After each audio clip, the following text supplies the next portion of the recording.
Сәлем достар, сәлем баршаларыңызға, қайырлы күн. Бүгін сіздерге 2 апталық нәтижемен бөліспекшімін.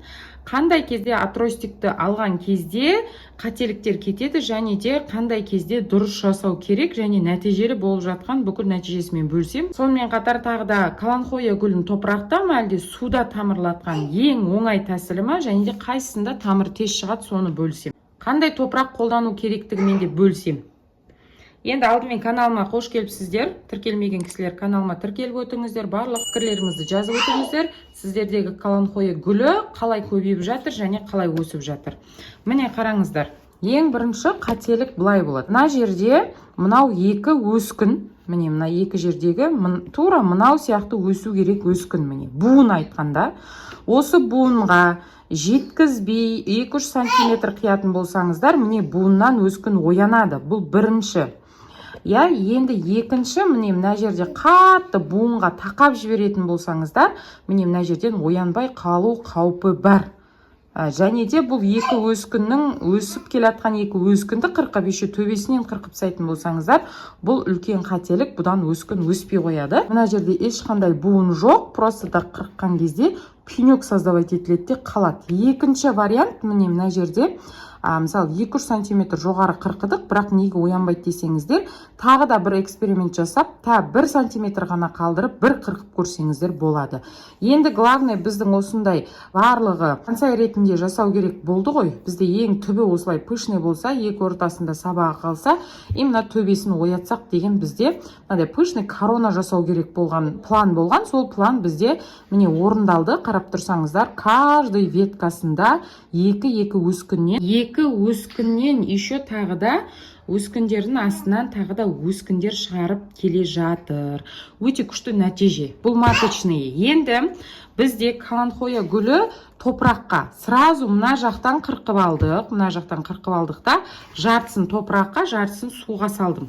Сол момент, сол күні суға салған, міне жапырақтарының барлығы түсіп жатыр, суға салғаным.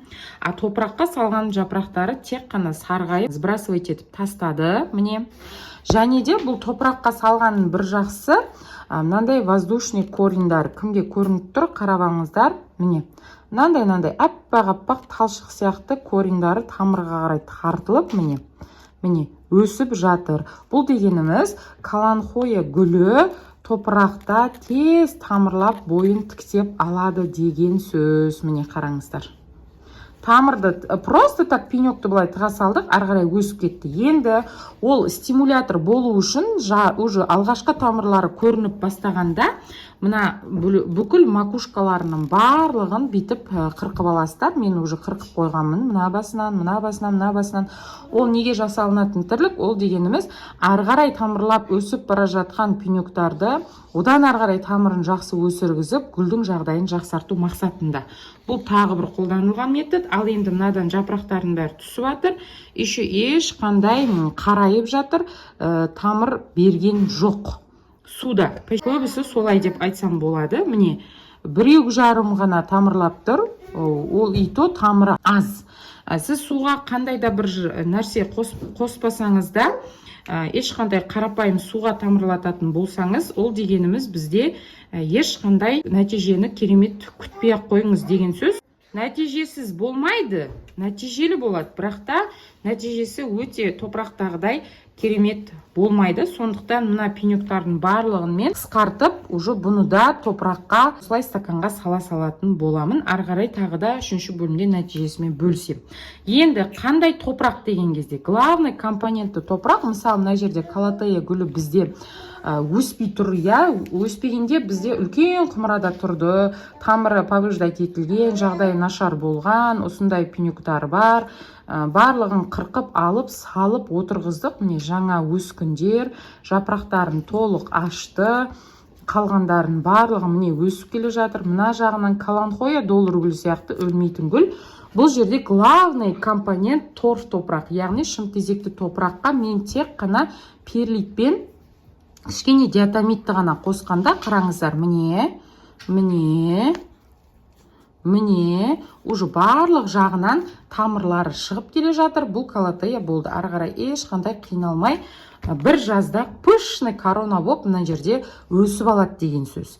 Бұл жерде сақталу керек қағида. Мысалы, осыдан алдын сіздерге фикушериана гүлінің атростигін отдельно мамочкасынан алып бөліп отырғызып, мамочкасы бөлек, ол вообще күшті болып тұр мамочкасының жағдайы.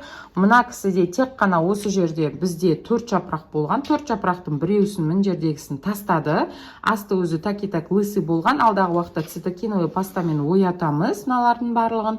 И мынау пенек міне развивать етілді. Мынау қатты уже ашайын деп тұр. Бұның залогы міне қараңыздар. Шым тезекті торф топырақ. Мына калатеяға торф топырақ, қалай торф топырақ қосылсақ, тура осығанда торф топырақ. Міне тамырдың барлығын қараңыздар, жаулап өте керемет өсіп тұр. Бұл дегеніміз залог сіздерде. Универсальный топыраққа осылай отырғызатын болсаңыздар, сіздерде керемет нәтиже бермеуі мүмкін. Өйткені универсальный топырақтардың қазір құрамы таза емес. Универсальный топырақтардың еще плюс ішінде неше түрлі қоспалар, неше түрлі дұрыс емес заттар шығатын болғандықтан, ал бұл бізде торф, шымтезек өте рыхлый болады біріншіден. Жаңа тамырлардың өсуіне, стимулятор тез-тез өсуіне арасының барлығы борпылдақ жеңіл болады. Екіншіден шымтезек сәл кислый болғандықтан, сіздерге айтам, кез келген нейтральный болсын, кислый болсын, pH деңгейі болады. Нейтральныйда да pH, яғни кислыйлық құрам болады. Сондықтан барлық гүлдердің тамырлары кислый тамыр топырақта жасаған кезде осындай болып тамырлар быдынап өсетін болады. Өйткені бұлар кішкене қышқылдық ортаны жақсы көреді. Неге деген сұрақ туады? Табиғатында бұлар бөлмегүлі болғандықтан, бірақ табиғаттың заңдылығын жасай отыра бұл кісілерге неге деп айтатын болсаңыздар, мына жерде де торф топырақ. Себебі табиғатында мысалы жаңбыр құйылады, ол жерге сіңеді, ол қышқылдық орта. Жаңбырдың да өзінің pH деңгейі бар. Топырақтың да өзінің біз басып жүрген даладағы өсіп жатқан тал, гүл барлығында да қышқылдық деңгейлі ортасы бар топырақтың. Сондықтан да біз үйдегі гүлдерге де қышқылдық деңгейлі топырақтың ортасын сақтай алсақ, онда барлық гүлдеріңіз әдемі өсіп кететін болады. Осы жердегі айтылған бүкіл нәрселерді жасай берсеңіздер болады. Шым тезекті торф топырақ отырғызыңыздар, главный универсальный емес. Бірінші сақталынатын қағида. Екінші сақталынатын қағида, атростик гүлдеріңізде тамыр өте аз, ауырып тұрған болса, жағдайын қалыпқа келтіру керек жағдай болса, қоспаны көп қосудың қажеті жоқ. Нейтральды торф, перлит, кішкене ғана диатомит, либо циолит. Болды. Древесный угілді гүлдің ауырып, қаншалықты деңгейде ауырып тұрғанда байланысты қосасыздар. Екінші сақталынатын қағида, үшінші сақталынатын қағида, каланхоя гүлі суда ма, әлде топырақта ма деген кезде, естественно, топырақта жақсы нәтиже беріп тұр. Неге? Себебі топырақ бізде құнарлы болып тұр. Опять қайталап айтам, егер сіз кез келген гүлдің атростигін жақсы өндіргіңіз келсе, торфты топыраққа отырғызатын болсаңыз, универсальный топыраққа отырғызатын болсаңыз, екеуі екеулік нәтиже береді. Алдағы уақытта сіздерге эксперимент жасап, универсальный топырақты көздеріңізше ашып, және де мен қолданып жүрген торф топырақты екеуіне екі бөлек бірдей гүлді отырғызып, нәтижелері қалай болғанын сіздерге бір ай көлемінде мен көрсететін боламын дәлел ретінде. Сондықтан менің видеомды жібермей көріп отырыңыздар. Міне үшінші қағида, суда ма, топырақта ма деген кезде негізі топырақта жақсы бойын тіктейді.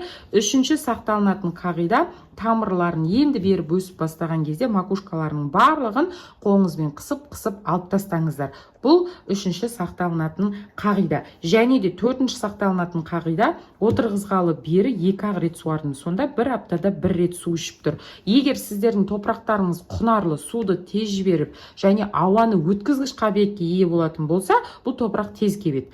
Егер сіздердің топырақтарыңыз универсальный болатын болса, онда 2 апта емес, 3-4 аптада бір суаратын боласыздар. Себебі универсальный топырақтың ауа өткізгіш қабілеті өте төмен, кез келген универсальный топырақтың, және де оларда тығыздық ортасы мейлінше қатты тығыз болғандықтан торфқа қарағанда тамырдың өсуі баяу болады да, сондықтан гүл әдемі өсе алмай қалады.